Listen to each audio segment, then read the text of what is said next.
Are you a high-performing real estate investor who's looking to further elevate your performance? If so, download our free guide, Raising the Bar, 5 Steps to Elevate Your Habits, by joining our insider network at elevatepod.com.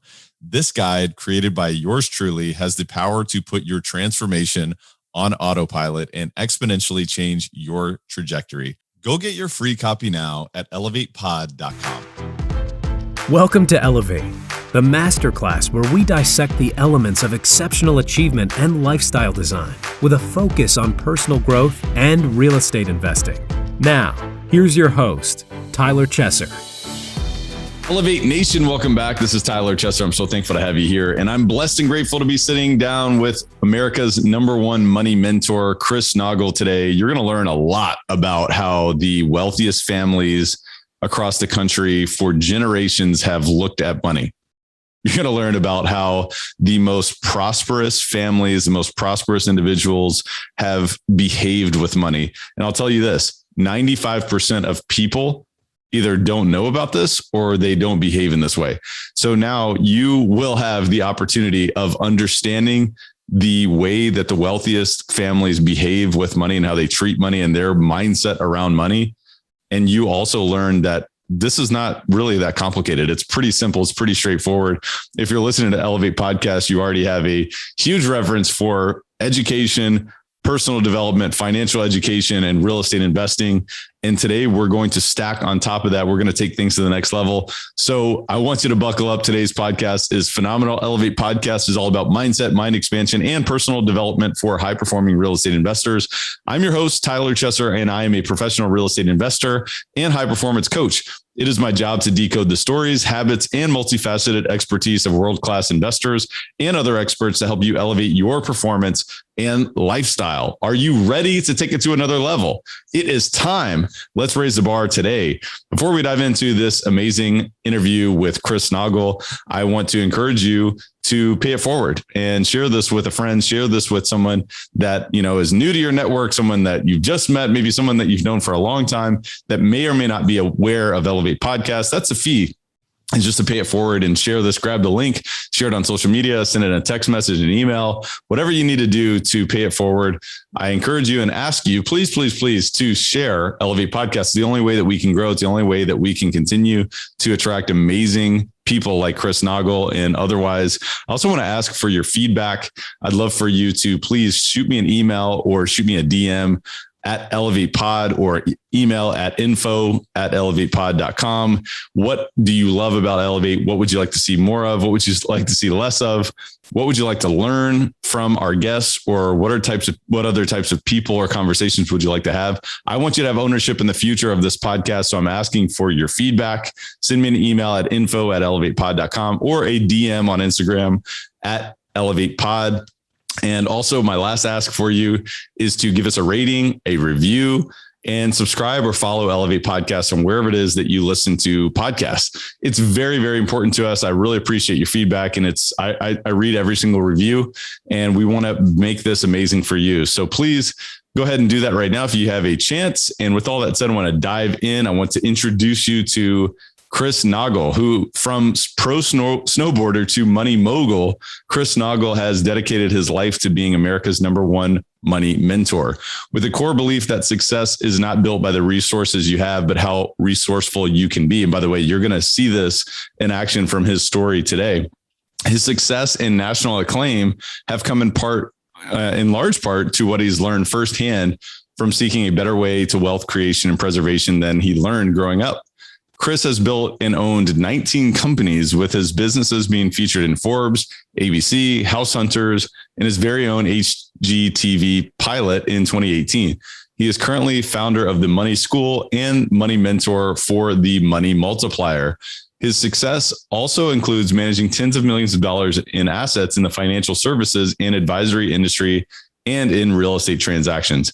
As an innovator and visionary in wealth building and real estate, he empowers entrepreneurs, business owners, and real estate investors with the knowledge of how money works. We're going to learn so much about how money works today, and I want to invite you to buckle up for that. Chris is also a nationally recognized speaker, author, and podcast host. He has spoken and taught to over 10,000 Americans, delivering the financial knowledge that fuels lasting freedom. freedom.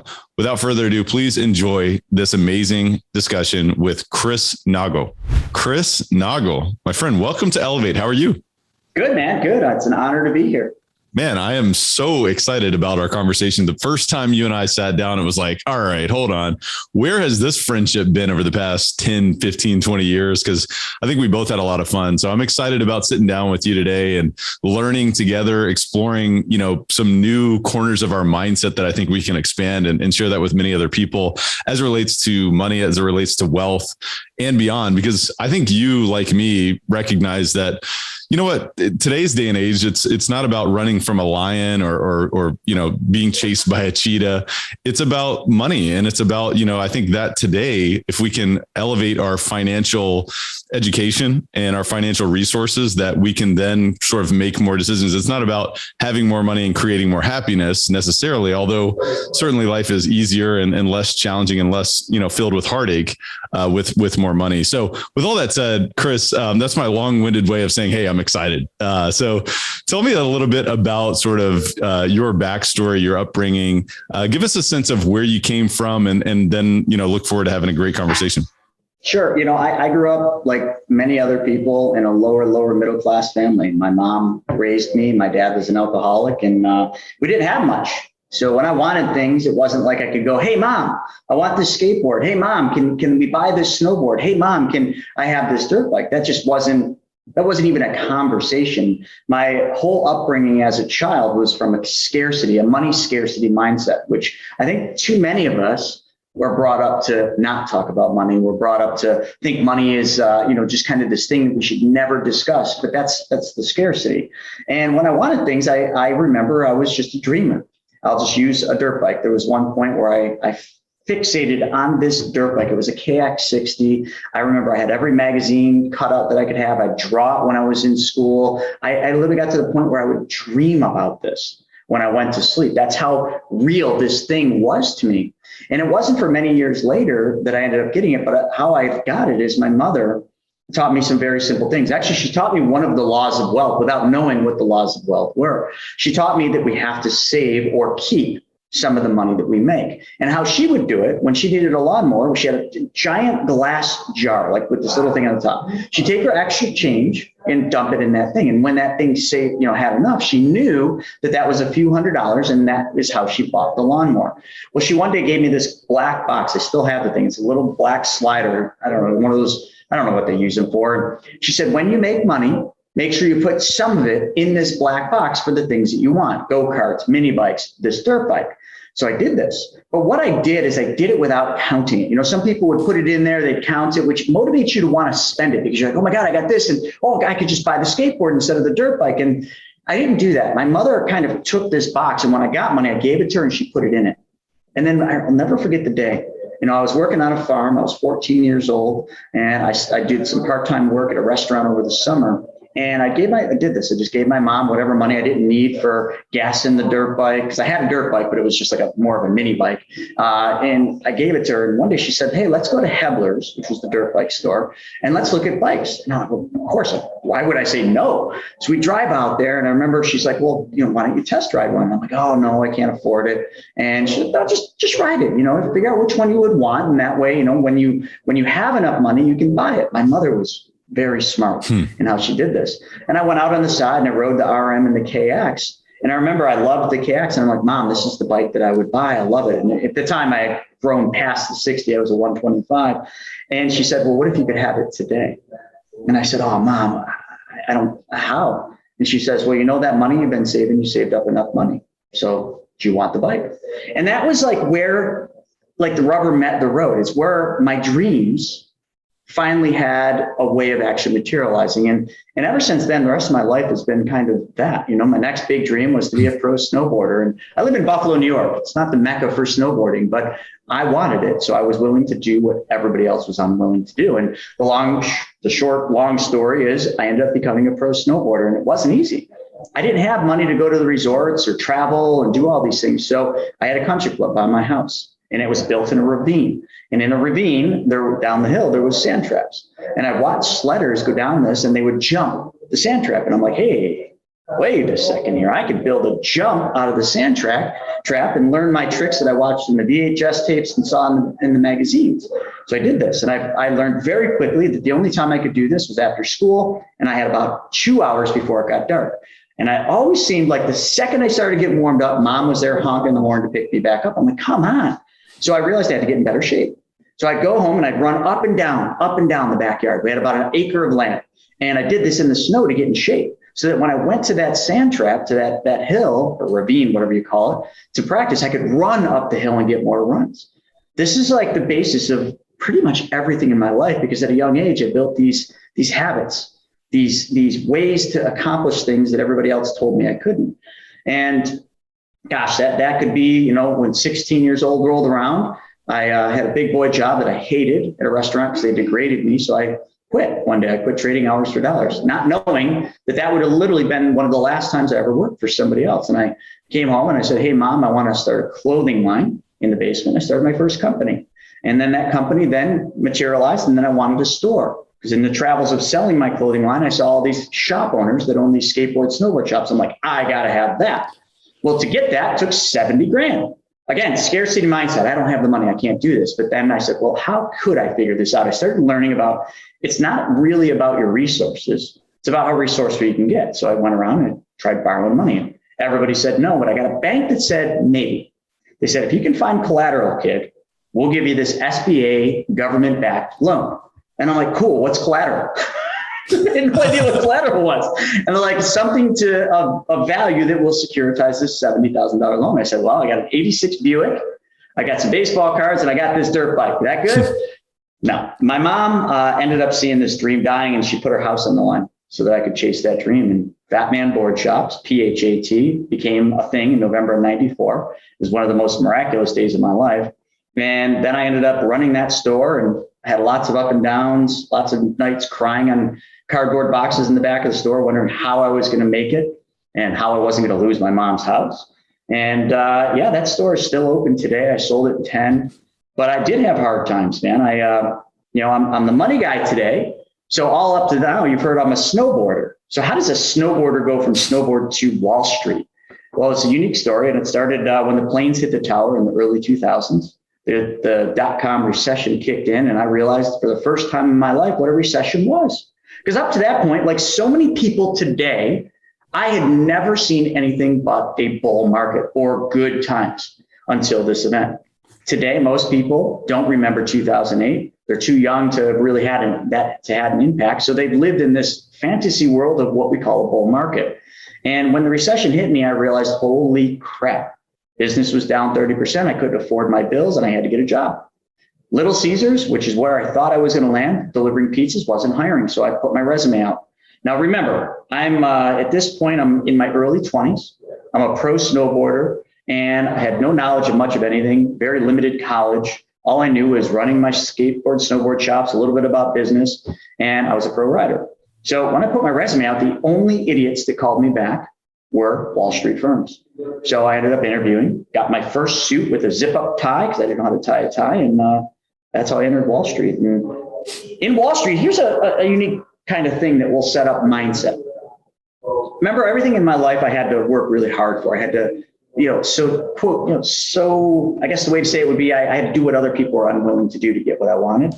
When I got in Wall Street, I was in the bullpen, and I'd watch the guys on the outside, the glass cubicles, and they'd come in at 9 o'clock.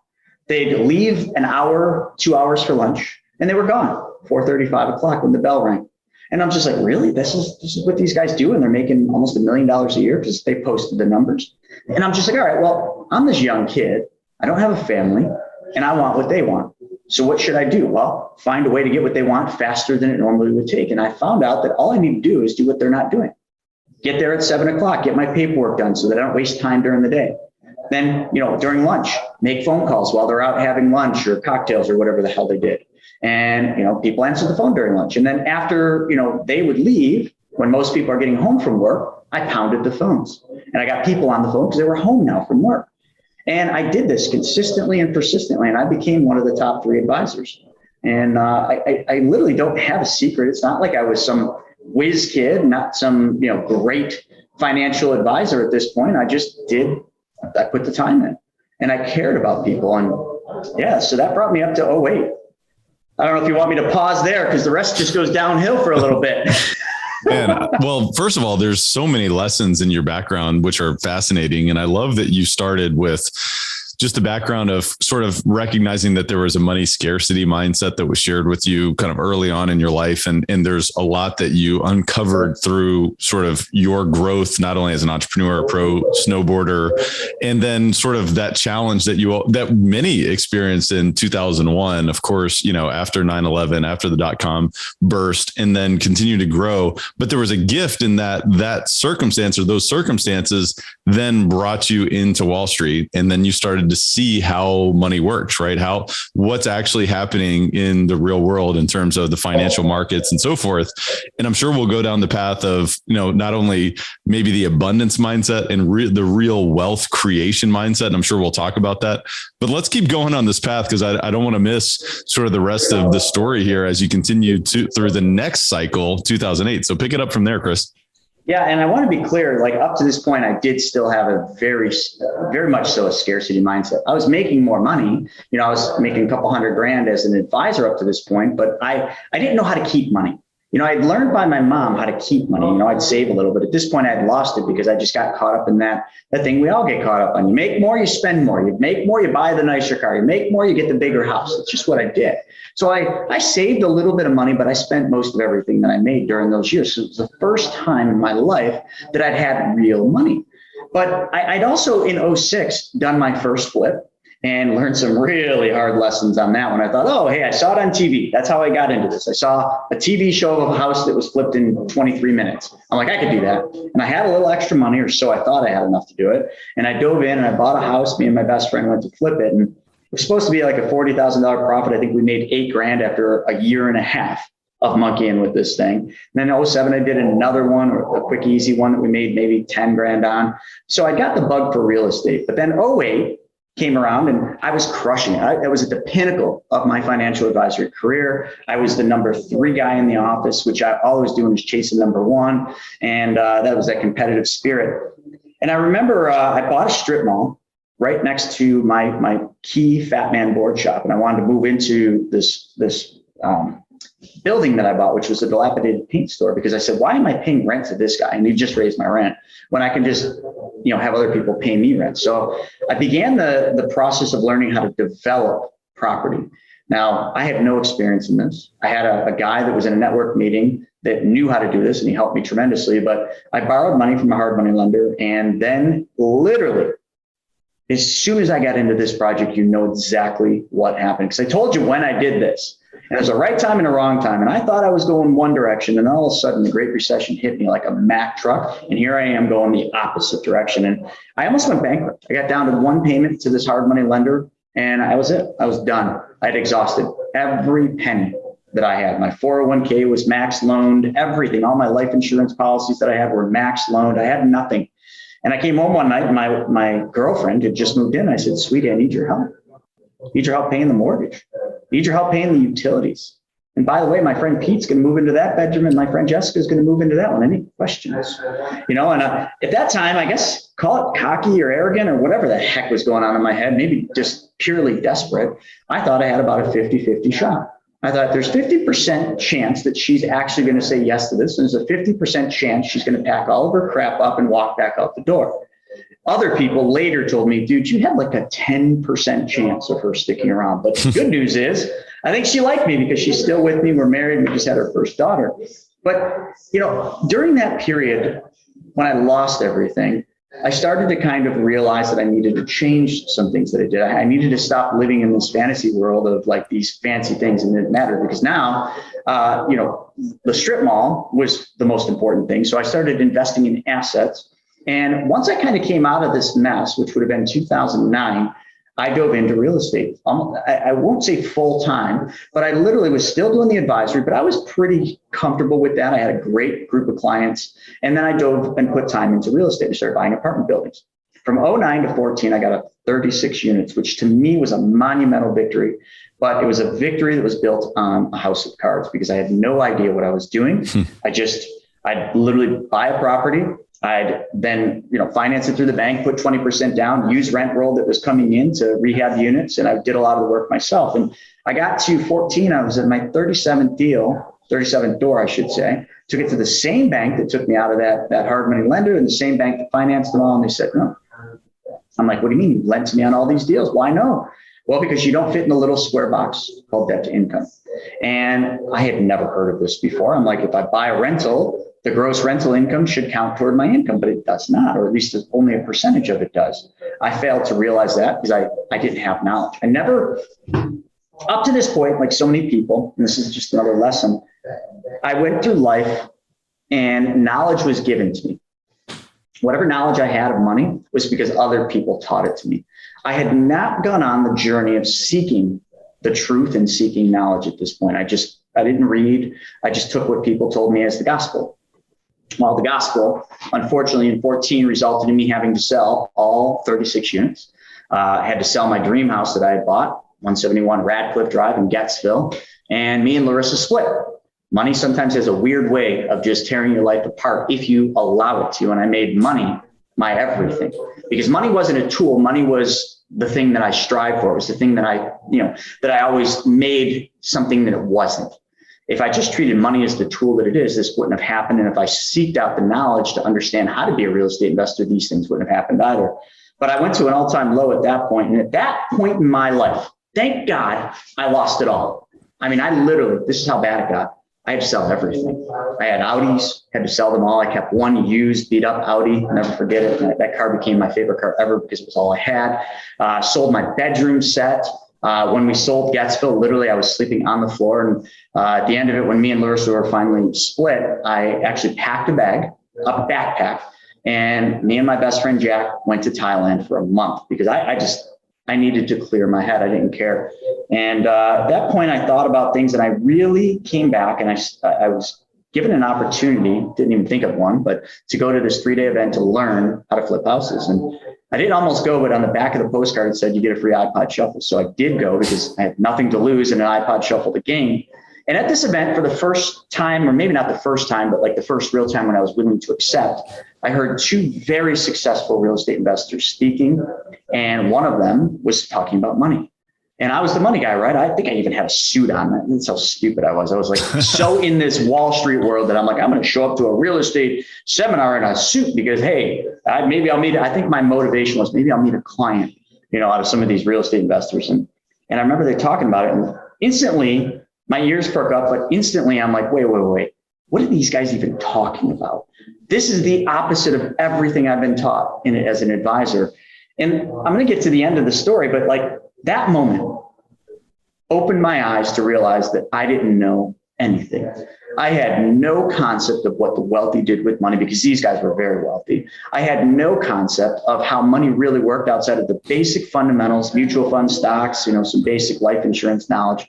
And when I dove down this path with these 2 guys, Mike and Greg, Greg is now my business partner. Mike is a dear friend. Mike ended up lending me lots of money. And I remember there was one time I was in Salt Lake City with Mike at a cheesecake factory, and he was lending me money on one of my flips because I got deep into flipping as well. And I said to him, I said, Mike, so where does all this money come that you lend? Like, how do you do this? Is it self-directed IRAs? And he says, no, it's my private bank. And I'm like, ooh, Mike, you own a bank? I'm like, you dirty dog. Come on, how do you get a bank, man?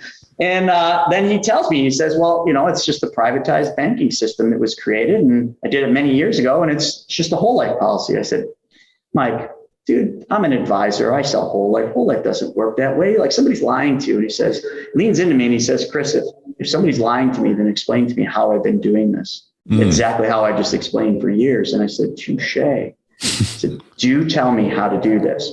And he says, I can't. I learned from this guy, Brent. So I called Brent up and I'm all excited. I remember I'm so jazzed up about this thing, thinking, oh, I know what this is. And, he wouldn't talk to me. He says, you got to watch this 90-minute video and then we'll do a call. And you know this 90-minute video well.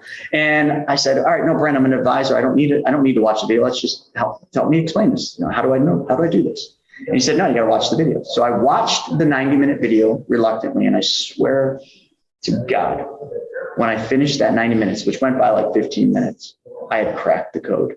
I had seen something that was so close to me but yet so far away from me my entire life. And I saw one concept, one change that I needed to make that would change everything. And then I had some regret because I'm like, why didn't I learn this before? Why didn't my big old, brokerage firms that I work for teach me this? Because this is unreal. My clients need to know about this. And I later found that they don't teach this because if they did, they wouldn't have any advisors left because the advisors would have to take a 90% cut in their income in order to do what I had just learned. So to wrap up this whole story, and I'm sorry I went long. I don't get to tell this story often, but I flipped 267 houses to date. We've had a large rental portfolio, which I'm selling off most of it today down to, we're at 18 units now. We mostly lend money, or we're the bank. The ultimate in real estate to me now is being the bank, owning nothing, but controlling everything. And I teach people the secrets of the wealthy, and I give almost everything away for free. So that's my story. Man, well, drop the mic there because it's a phenomenal story, but there's so much to learn from it. And there's so many different lessons that I wanted to highlight. And one of which was you were talking about how knowledge was given to you for that early period of time when you were kind of building your real estate portfolio. You were up to 36 units, then 37. And then, a lot of the house of cards kind of fell apart because you didn't have the appropriate knowledge. And I thought that was important to recognize that instead of being reactive with information that other people are giving you, perhaps the lesson is let's be proactive. And I think any of the listeners who are listening today are obviously doing that. They're being proactive in terms of the information that they're arming themselves. But then when you think about obviously walking into this world, this world of people who are applying the tactics of the wealthy or the secrets of the wealthy that have been applied for hundreds of years or even perhaps thousands of years in some cases, I just think it's really interesting how really the average thought process around money is not, it's not the same as the elite or the above average or the extraordinary mindset or behavior around wealth. And so I would love to dive into what you found through that process, talking about the knowledge of how money really works. And obviously we'll dive into sort of what you talked about being your own bank and, using this concept, the infinite banking concept, and how that might work and why that might be important. But let's start with how money works. What did you experience and what did you learn when you stepped into this world? Well, up to that point, like I said, I was just given the information. The advisory firm taught me what they wanted me to know. They molded me into the perfect salesperson for their products and services. And I was very good at it. But I never actually realized that what I was selling and what I was doing wasn't what the successful, the wealthy were actually doing with money. I just assumed that, well, they taught me this must be what, all these big guys do. And I could have, it's a shame. And I'm sure, and I'm saying this because I'm ashamed of it in my life, but I also know a lot of people are in the same place. All I needed to do is pick up a book and learn. Like I lost all 36 of those units. Think about that right now. Your audience is real estate investors, I would assume. And, think about if you could take a time machine, that DeLorean back to 2009, and you could buy apartment buildings back then. Did you realize they were like 60%? Well, by today's standards, they were 90% off. And if you still had those today, what would that mean? Well, I'll never know, because all I didn't know is I didn't know that when you take out mortgages in your personal name, although the mortgage interest rate is cheaper, which is how it was taught to me, go with the cheaper rate, there was a limit. And the most you could ever do on conventional mortgages, which is what I was using, was 10. Okay. I never got to 10 mortgages because I never could. The debt to income ratio that they use will never allow you to get there. It's fixed against you. Had I just learned one thing, that all I needed to be doing was using commercial loans, borrowing in the corporate name. Oh, but that costs more money. Instead of the mortgage being 4%, it would have been 6.5%. No, don't do that. Why pay more interest? The interest rate doesn't even matter. It's the velocity of money that matters when you're talking about mortgages. But I was so caught up in the same thing most of your listeners probably have been caught up in, and that was just a number, an interest rate that meant nothing. Scarcity mindset. Dude, that's money. Exactly what it was. And I battled this scarcity thing my whole life. When you literally focus on something, it usually runs away from you. When you make money an object, it runs away from you. When you chase money, it runs away from you. Money only finds you when you find the truth about money. And There's so many things I learned from these wealthy individuals. Well, the wealthy individuals don't give up control of their money like we do. When we make money, we go out. I'm just going to grab a visual. We make $100. We are taught to go out and work for this $100. Whether you're self-employed or whether you work for somebody, in your mind, don't lie to yourself. You literally exchange an hour for money. And then our whole lives, how much are you worth an hour? Oh, I don't know. I'm worth $100 an hour, right? That's a good rate for you. You are underpricing yourself if you set $1 million an hour, because you are putting a value to your time, and your time is, there is no value of your time. Your time is priceless. And I didn't understand that. So I'd always make money, and I made good money at that time, but I would give up control of that money when I made it. I would take that money and I would do what with it? I'd put it in someone else's bank, not thinking anything of it. I'm like, oh, well, that's just where we're supposed to put our money. And then I would take some of it through my advisory company and I would put it in the 401k. Oh, grandma told me when I get a job, put it in the 401k. Oh, you guys match too? Great. Give me some more of that stuff. In doing that, I was taking my best dollars today. This $100 will never be worth more than it is today. And I then took it and I gave it to a 401k company, or put it into the investments in the 401k, where that money has to sit for 5, 10, 15, 20 years until I can use it at 59 and a half. Or I take that money and I put it in the bank account where they pay me next to zero. And then all of a sudden the bank takes that money and does what I should have known to do and moves that money. Because last time I checked, folks, does the bank take your money you deposit and put it in a little box, like my little black box that I used to use in the safe? Did they take that and put your money in the safe and just leave it there until you come back? Nope.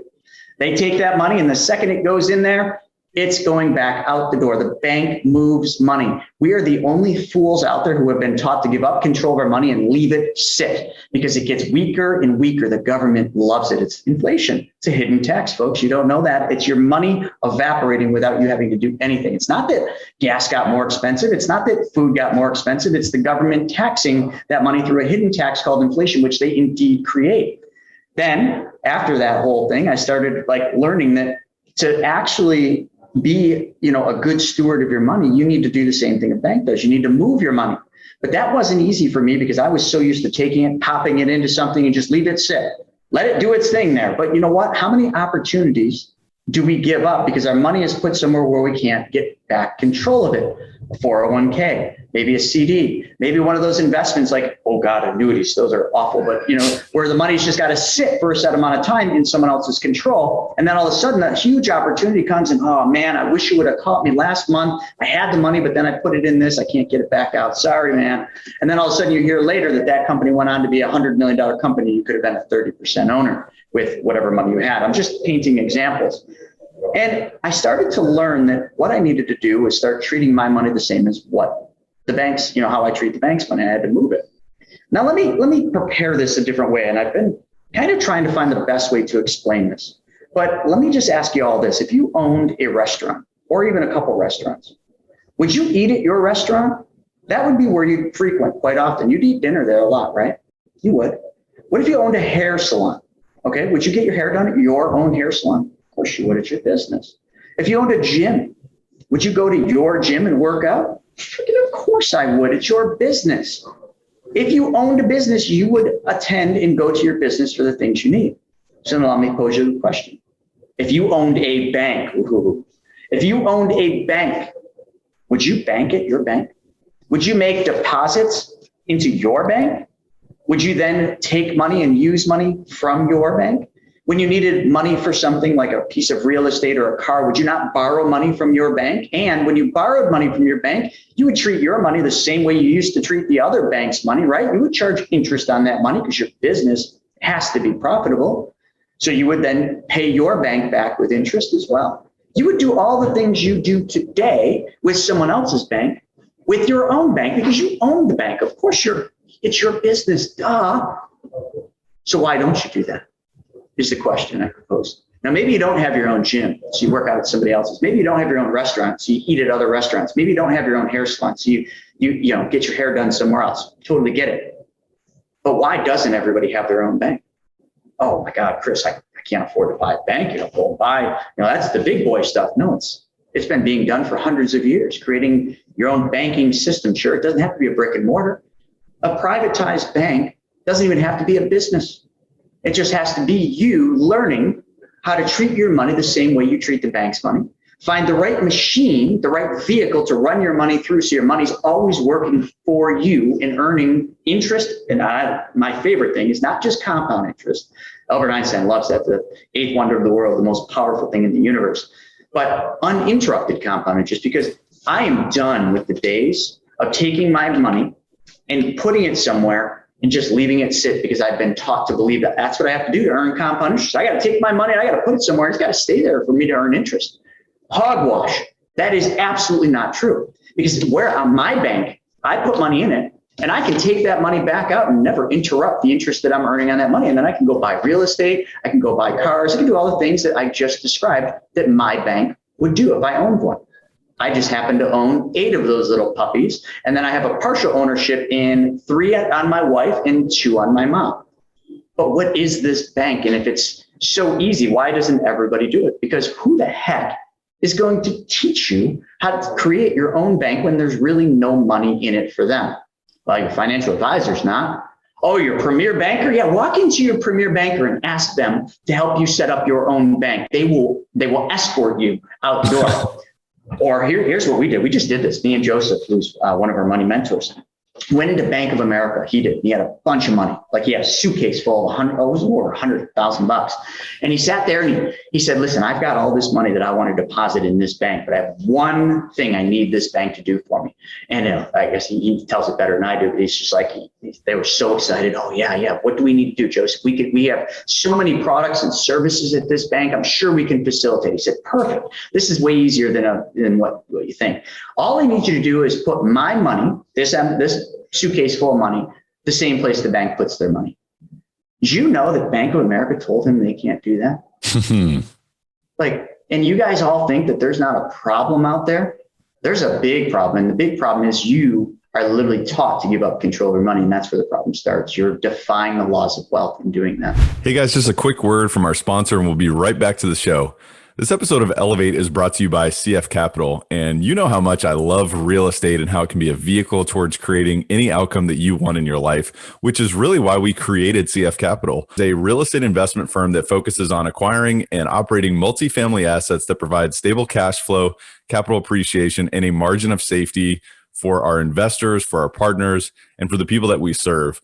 Our team leverages its expertise in acquisitions and management to provide investors like you with superior risk-adjusted returns while placing a premium on preserving capital.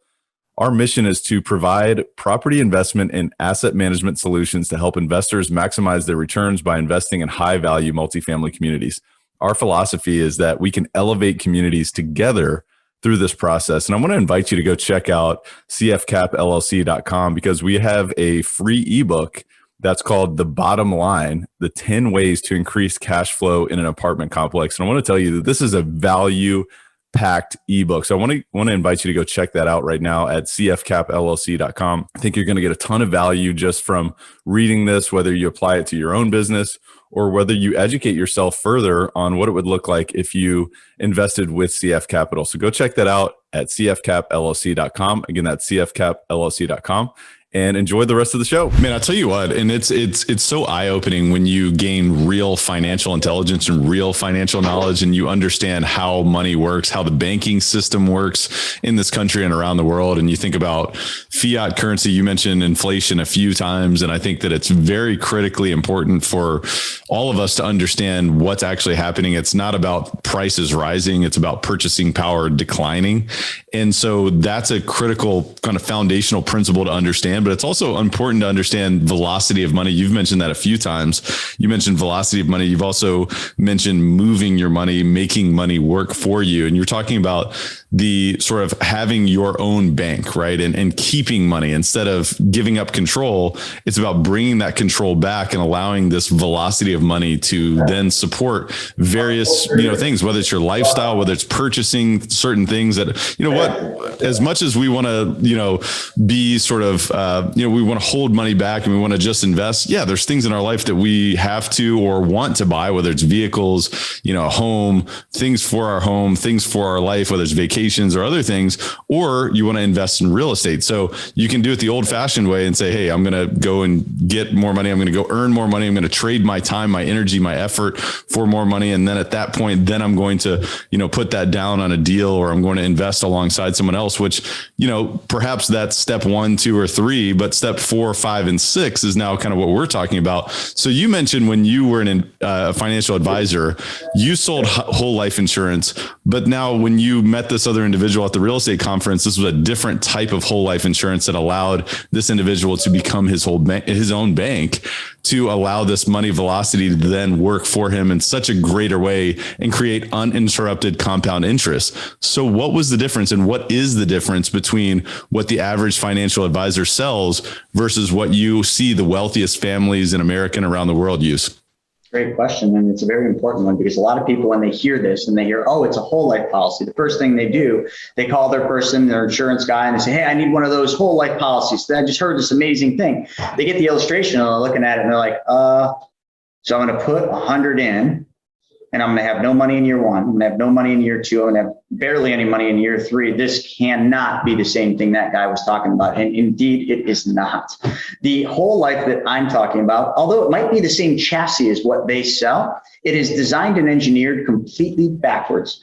And Dave Ramsey, I love the guy, but I also feel bad for him because his ego has gotten so big that he is unwilling to learn anything new. He has literally arrived at some level of success where now he can't ever imagine that he doesn't know everything. And that is the most dangerous place any human being can ever get at, where you've arrived and you think you know everything. Because I'll tell you where you go from there, back down to the bottom. It happened to me because when I was an advisor, I thought I knew everything. You saw my roller coaster. Dave Ramsey is there and he thinks he knows everything. He knows a lot about whole life, and him saying that whole life is the worst investment, you could put your money into is absolutely 100% correct. It's not an investment. It's guaranteed. Then he talks about it and gives a bunch of things. He doesn't even understand how we design them. But here's the simple thing. What's different between the regular whole life and the whole life that we design for our clients is engineering.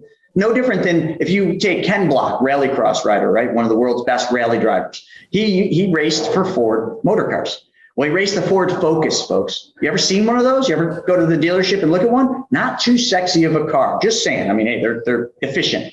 But then you look at the one he drives and you're like, 130 miles an hour in full control, sideways around a turn. Man, my Focus doesn't do that. But that one was engineered and designed to do that.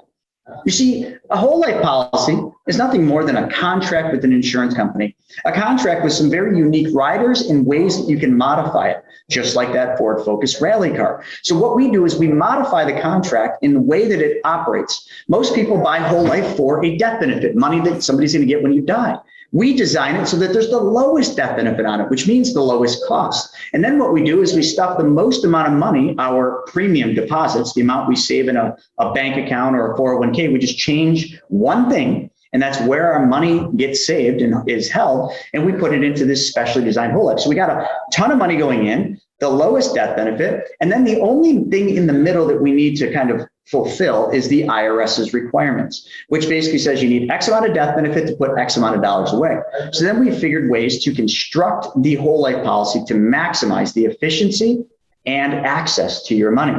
Because if you're going to create a banking system, don't you think it would make sense that if you deposit money today, that you have access to it immediately in the first 30 days when your check clears? Well, you're darn right it does. That's how a bank account works. That's why we use one. So I didn't invent this, folks. This has been being used for hundreds of years. The specially designed and engineered whole lives have been being used by the Rockefellers, the Rothschilds, the JPs, the Morgans, Ray Kroc. Walt Disney started Walt Disney World. Doris Christopher with Pampered Chef, Warren Buffett, Joe Biden, McCain. I mean, I could go on for days with people that use this, but yet, why is it that no one understands this? Well, because all those people use it because they got to a certain level where they didn't need to take advice from an advisor. That's the wrong word. They'd probably take advice, but their advisor would give them the right advice because they weren't just chasing commissions. I know when I was an advisor, I loved selling whole life because I got a big old honking commission. But if I was selling that same whole life designed the way that I'm talking about, I wouldn't be so excited about the commission because it would be 90+% less. So I wouldn't really care much about the commission. I'm like, but now today, this is all we do as a living. We design and engineer these for thousands of people. So it's a scale thing for us. But the difference is very minor. It's just how the plan is designed and what it's designed to do. Because if the goal is banking, well, you can't build a policy that's maximizing the death benefit. You've defeated the purpose because now the cost is too high. We minimize the cost, maximize the money going in. And because it's life insurance, the IRS has, I gotta be careful how I say this, but if you read the tax code, there are some really, really beneficial things that life insurance provides when it comes to building wealth. Like the internal buildup is tax-free. The other thing too is the money that you take out, even if it's all gains, is taken as loans. You've never paid tax on a loan. When you take a home equity line of credit from your house, do they charge a tax on that equity you took out? No, it's a loan. You got to pay it back. Well, we take loans from these policies.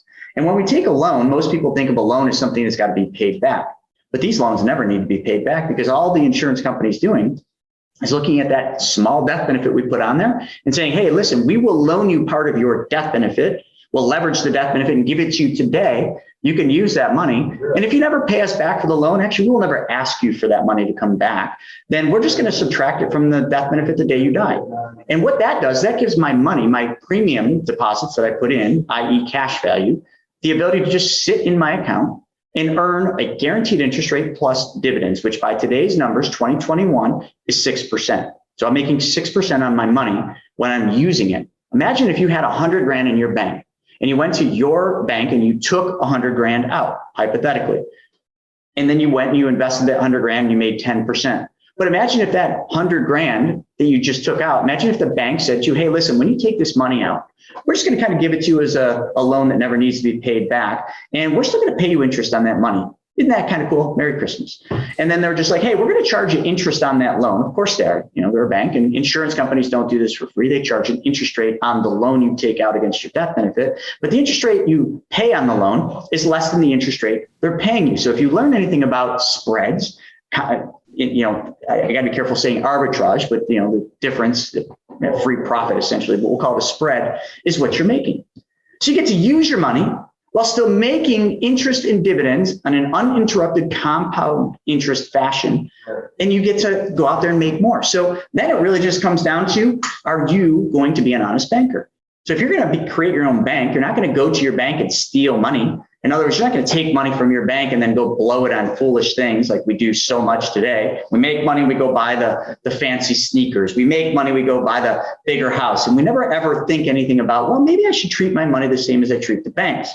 So when you use this money, you should always think of it as you're borrowing money. Like I said earlier, you're taking a loan from your bank and you're going to then pay your bank back. But the coolest part is if you owned your own bank, it wouldn't matter that you pay your bank back. It wouldn't matter that you pay your bank back with interest because you get all the money. All the money ends up in your bank, which you can use the next day, the week after, the month after, the year after. And the best part is it's always going up and it can't go anywhere else because of just a very simple concept called compound interest. And if you don't understand it, just Google Albert Einstein's compound interest. And the best part about this, and I'm going to finish this whole thing. I'm sorry, I get so excited about this. Remember I said when we said we want to put our money where the bank puts their money, and they said they can't. All of you are still probably skeptical on this because you've heard whole life is a terrible thing. So I want to pose this last question. I want you to Google BOLI, B-O-L-I. It stands for bank-owned life insurance. And what you will find out is the number one purchaser of whole life insurance in the world, bar none, is traditional banks. Look it up. Just Google it. Page number one, line number one will tell you that as of 2019, and maybe it's updated, as of 2019, banks had, I might hit this wrong, but about $191 to $193 billion in BOLI, bank-owned life insurance. Let me reframe that, whole life insurance. Why would the banks put their money in whole life if it's such a terrible place to store capital? Do you think they know something we don't? Or are banks just stupid and we know more than them? I'll let you guys figure that one out. Tell you what, man, success leaves clues. And so thank you for that. And I'll definitely invite the listeners to do their own research. I mean, at the end of the day, this is about financial education for your own action, your own effective action. The only way that we can take back control is to have an awareness, right? And so the first step is awareness. The next step is, all right, well, let's test it out ourselves in whatever capacity makes sense. But I think it's awesome that you can bring back this control, and then you can utilize this, as a vehicle for investing in real estate rather than using just straight cash. You can compound the returns in a bigger way. So I think it's really exciting. This is real financial education, in my opinion, that can fuel lasting freedom, right? And so this is, exposing yourself to this type of information that may feel, not mainstream, I think is important, right? So we can expose ourselves to more opportunities. But when you think of financial education, what else does it mean to you, Chris? I mean, how else would you take it a step further? Yeah, so financial education can go in a lot of things, but really it just comes down to what is it that your goals are. And the other thing we need to do is before we get to financial education, we got to address the difference between success and failure, because that is a very real thing. What is the difference between a successful person and a person that has not succeeded to their level that they want to? And Earl Nightingale said it best in The Strangest Secrets in the World. He said the only difference between success and failure is the successful created. That's it. The unsuccessful, 95 percenters, I call them, they conformed. So the successful people of this world, the successful people, and it doesn't just mean wealth. I mean, success comes in many forms. Mindset, your success can be defined as money in your bank, car you drive, house you drive, your ability to, provide a good life for your children and your family. I mean, I'm not saying to you what success is. It's different for us all, but we all have to level up and understand what success is to us. And when we do that, we have to then create it. We have to create something that enables us to live that successful life that we have figured out, the destination, we'll call it. Too many people, and it saddens me. I mean, TikTok and Instagram and Facebook, I'm all over all of them. And I can't tell you how many people will never, ever, ever do that one thing, and that is create. Because what they do is the opposite. They conform. They conform to somebody's failed dreams, to somebody else's failed realities, to somebody else's failed destination. When you conform, you lose. And the only way to fail in life is to quit. But I also like to add one more thing. The other way to fail in life is to conform to other quitters' ways of doing things. So when you talk about success or financial, knowledge and seeking this knowledge, you first need to understand, what is your destination? Where are you going? The mindset is the most important thing. And no matter how much I could teach all of you and everybody about money and the truth about money and how to make money work for you, I cannot fix a broken mindset, nor will I. What was that one thing? Ain't nobody got time for that. Well, I don't have time for that either. So you got to fix your broken mindset. But once your mindset's fixed, then you're ready to accept. You're ready to actually learn the truth, which is going to be the opposite of everything you've ever learned your entire life, because what you've learned benefits everybody else, not you. You need to be a good steward of your money and stop thinking that the cavalry is coming to save you, because they are not. So once you've got that, the world is yours. And I would suggest every single one of your listeners read a book that will completely lay out and explain to you what building wealth is. And that is the book called The Richest Man in Babylon. It's written in the 20s, but it was written about 903 BC. Babylon, the richest city in the world. But why were they so rich? Was it because they had, the river right there? Was it they had gold? Well, they had all those things, but that's not why they were the richest. They were the richest because the richest man in Babylon was called in to, be before the king. And the king said to him, "How did you become so rich?" And actually was kind of, bastardizing him a little bit, about being so rich, and almost kind of saying, "You're greedy," like today. Think about today. Oh, the rich are bad. The wealthy are greedy. They steal. No, they don't. They are just informed. The rest of us are uninformed. That's the difference. So he sits there and he tells the king, and he says, "Listen, this is how I've done it." And the king says, "Wait a second. So that's what you did. And that's how you became the richest man in Babylon. Would you be willing?" Actually, he didn't ask if he would be willing. He just told him, "I need you to teach our teachers at the center of learning how wealth works and how all of our citizens of Babylon can apply these things that you applied in your life to become the richest man." And he did. Arcot was his name. He went down, he taught the teachers 6 laws of gold. And those laws of gold then were taught to the disciples of those teachers, and then their children and their children. You see the cycle just continued. And now everybody else had the knowledge available to them and they could learn it. So the riches, the wealth that was found in the richest man in Babylon and in Babylon in general was simply because the people had access to the truth about wealth, the laws. There are laws, and I am writing a brand new book. It's going to be called The Laws of Wealth. It's a continuation of The Richest Man in Babylon brought to today's world. It is 5 laws of wealth in today's world and 10 rules of prosperity.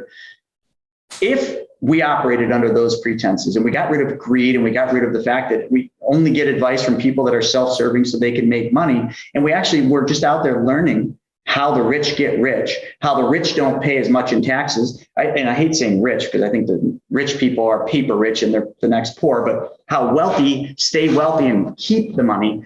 If we just did that through centers of learning, we would be the richest country, which some people say we are, but it doesn't feel like that. We would be much richer than we are today. And it's all because of financial knowledge, but the truth, and not something that serves others. So all of you should read The Richest Man in Babylon. You will understand what you need to do. But the laws, as simple as they are very difficult to apply simply because they violate what you've been taught your whole life, which leads me to say and ask you this question: is what you've been taught about money the truth, or is it potentially a big lie? Man, that's so good. And I think about, as you kind of started that response with Earl Nightingale and The Strangest Secret in the World, what he talks about is that most people, when they're 25 years old, everybody wants to be a success. You know, there's no question in my mind, I'm going to be a success. And then when you look back at 65, 95% we're not. Yes. 95% are broke. And only 5% are successful and only 1 is wealthy. Right. And it's mind blowing to really think about. And it comes down to that conformity. And what's the difference of that? It's creation. It's not conforming. It's about questioning, conventional wisdom. We're talking about conventional wisdom around money and around wealth. So let's question that and let's look in the other direction, because there may be truth in that direction. And then I think about success. It's like, Earl Nightingale defines it as the progressive realization of a worthy ideal. And so we'll put links in the show notes as to where the listeners can find The Strangest Secret in the World, because it's critical. It's one that you should listen to as many times as possible to change the way that you view things, because it all starts in our mind. It all starts right here. And so that's why I think it's so critical for us to talk about mindset and talk about education and talk about, what are we doing to feed our minds? Because that's where it begins. That's the acres of diamonds again. So I won't continue to repeat on this, but I also will put a link in the show notes to where the listeners can find The Richest Man in Babylon. Great read as well. I can't wait to get your book as well, Chris, coming out here soon. But Chris, this has been amazing. I want to transition. I want to shift into the rapid fire section of the podcast. It's called the Rare Air Questionnaire. I tell you what, it goes without saying, this has been a rare conversation. This has been a non-conformist type of conversation where we are creating a new future through opening the minds of what is possible. So let's talk about a few things. You just mentioned a book here. I'll go through a few quick questions for you. If you had to point to 2 or 3 of the most impactful books that you've read over the past few years, what would those be and why? Think and Grow Rich by Napoleon Hill, Richest Man in Babylon. And, this is going to sound like a funny one, but The Power of Zero. I love it. I love it. Well, I will, we'll put links in the show notes as to where the listeners can find each of those books as well. Chris, what is the biggest way that you elevate your life on a daily basis? Solve other people's problems. I spend so much of my time giving to other people unconditionally. And that is how that elevates me. If I'm having a bad day, man, I will literally find somebody that needs something, needs $10, or I'll find a company that needs donations like 10 Lives Club, and I will write a check. It instantly brings a whole different aura over your body and your mind. And that is it's the law. It's the law of giving. I mean, if you give, you get, but you can't focus on the get. Man, I tell you what, it never ceases to amaze me when I ask that question. So many times people who are like yourself, who are doing amazing things in this world, will talk about how they're elevating others when that really elevates themselves. But my next question would be, what's the biggest way that you elevate others around you? Is there anything that you would take that a step further on? Biggest way I elevate others around me is I just try to be a good leader in demonstrating and leading from the front. I'll give you an example. When we put an event on here one day, I had a suit on and our toilet started overflowing. Instead of just saying, hey, Shauna, hey, Andrew, hey, somebody else, go do that toilet, I grabbed the plunger and I did it myself. And listen, I didn't even think about it, but I lead from the front, not the back. And I guess that's how I bring people up is people see that energy. They see that I'm willing to go out there and do what most leaders or what most, I don't want to call them bosses, may be unwilling to do because they're the boss. Why would you go plunge a toilet that has, raw sewage in it with a suit on? Well, because it needs to get done. That's why. And you're not above anything, folks. You're not above going out and shoveling pig crap from a pig pen if it's needed to be done. Lead from the front, not the back. Chris, I want to acknowledge you for being a non-conformist, for leading in the fact that, while we live in a world where most people want to conform, and maybe that's the natural tendency, you're showing us that we don't have to, and we should not. In fact, we should not conform. We should question everything that we've learned, whether it's about money, whether it's about success, philosophy, life outlook, business, and so forth. So I just want to acknowledge you for that. I want to thank you so much for being an amazing guest on Elevate. Is there any parting thoughts or words of wisdom that you'd like to share with Elevate Nation today? Yeah, two things. A quote that Will Rogers said that I think is one of the most profound quotes. He said that the biggest problem in America is not what people don't know. He said the biggest problem in America is what people think they know that just ain't so. Don't think you know what just ain't so, folks. Go out there, create and find things. And I'll give a gift. I've had a lot of fun here. So, all the stuff that we talked about, I've got 3 books that I've written, but I want everybody to have them for free. Mapping Out the Millionaire Mystery. This new booklet, 68 pages, teaches you how to get all the money back for all the cars you're ever going to buy, drive, and own. And my other book, Private Money Guide, you can get them all for free. Just go to chrisnaugle.com. And remember that 90-minute video that I talked about that I watched that changed my life?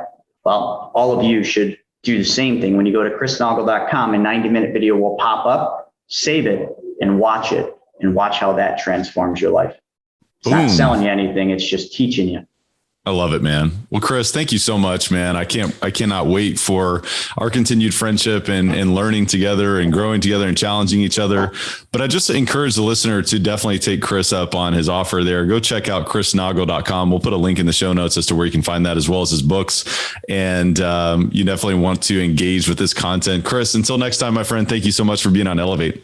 Thank you, man. It was an honor and a privilege. Elevate Nation. What an amazing conversation with the great Chris Naugle. And I can tell you that there is so much to learn just from the example that he sets and just questioning conventional wisdom around money, around what we've learned about philosophy, about what we've learned about just the way that the world works. Because I think when we continue to peel back this onion, we start to see the truth. And I want to encourage you to really think about what was talked about today. I want to encourage you to re-listen to the show because this was pretty in depth in terms of how things work and how, lessons that Chris learned along his journey. I think there is a lot to be said. I've dug into this concept pretty deeply myself. I am looking forward to applying it myself. I'm actually in process of setting up my own banking concept. And so I think it's something that I would encourage you to look into. I don't have any way of sort of, capitalizing on that. It's just, my own gift to you to say, hey, look, I'm trying this out. I'll be happy to share with you how things are working in terms of how that works with me being my own bank and how that applies to my own real estate investing, how that applies to my own consumption patterns and how that creates even additional wealth creation. But I think ultimately the principles of what we learned today are almost the most important. It's learning the truth about money, learning the truth about control and keeping and gaining that control of your own money and utilizing money, velocity, because that's what can create accumulation. And look, there's clues when the Rockefellers and the Rothschilds and the Carnegies and Walt Disney and all of these other amazing individuals and these really generational wealth families have utilized. We got to pay attention. So instead of waking up and being a conformist, let's wake up and pay attention and create amazing futures and create a future of freedom for our family, for the people that we care about and for other people around us. So let's be a leader. Elevate Nation, I want to encourage you to identify your top 1, 2, or 3 takeaways from this episode. Share those with someone else, share those with a friend, pay it forward. Because ultimately, you know what, if we share and we have discourse and we discuss with other people, we can learn more. And it's the right thing to do because instead of being scarce, we can enjoy abundance when we share with other people. And when we step into questioning conventional wisdom, we can then learn about the abundance on the other side of that. And so I want to encourage you to not only re-listen and discuss, but take massive action. What is it? What is one thing that you're compelled to take massive action on today? Put that on the calendar or go ahead and act now, immediately. Until next time, Elevate Nation, thank you so much for tuning in, and we will see you next time. Thank you for listening to Elevate. If you enjoyed this episode, be sure to rate, review, subscribe, and pay it forward by sharing with a friend. Most importantly, take this opportunity to elevate your results by taking immediate action on what you learned.